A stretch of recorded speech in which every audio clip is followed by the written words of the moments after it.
ഇറാനെ ആക്രമിക്കുന്നതിൽ നിന്ന് വിട്ടുനിൽക്കാൻ അമേരിക്കയെ പ്രേരിപ്പിച്ചതിന് പിന്നിൽ സൗദി അറേബ്യ ഉൾപ്പെടെയുള്ള രാജ്യങ്ങളാണ് എന്നാണ് പുറത്തുവരുന്ന റിപ്പോർട്ടുകൾ.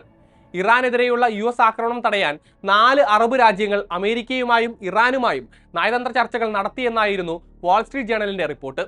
48 മണിക്കൂറുകൾക്ക് പിന്നാലെ അമേരിക്കയുടെ പ്രഖ്യാപനവും വന്നു. ഇറാനിൽ പ്രക്ഷോഭകർക്കെതിരെയുള്ള അടിച്ചമർത്തൽ നടപടി നിർത്തിവെച്ചതിനാൽ ആക്രമണത്തിൽ നിന്ന് പിന്മാറുന്നുവെന്നായിരുന്നു ട്രംപിന്റെ വിശദീകരണം. അതുമാത്രമല്ല, ഈ പ്രക്ഷോഭങ്ങളുടെ തുടക്കം മുതൽ ഇറാനെതിരെ സൗദി നിശബ്ദത പാലിച്ചുവെന്നതും ശ്രദ്ധേയമായിരുന്നു. ഇറാനെ ആക്രമിക്കാൻ അമേരിക്ക തയ്യാറെടുക്കുന്നുവെന്ന ഘട്ടം വന്നപ്പോൾ അതിന് തങ്ങളുടെ വ്യോമാതിർത്തിയോ പ്രദേശമോ ഉപയോഗിക്കാൻ സാധിക്കില്ല എന്ന നിലപാടും സൗദി കൈക്കൊണ്ടിരുന്നു.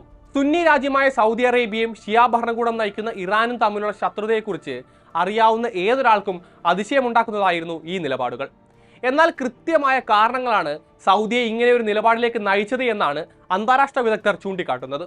ആഭ്യന്തരമായി ഭരണകൂടങ്ങൾ നടത്തുന്ന അടിച്ചമർത്തലുകളെ നേരിടേണ്ടത് വിദേശ രാജ്യങ്ങളുടെ സൈനിക ആക്രമണങ്ങൾ കൊണ്ടല്ല എന്ന സൗദിയുടെ നിലപാടാണ് അതിന്റെ ആദ്യ കാരണം.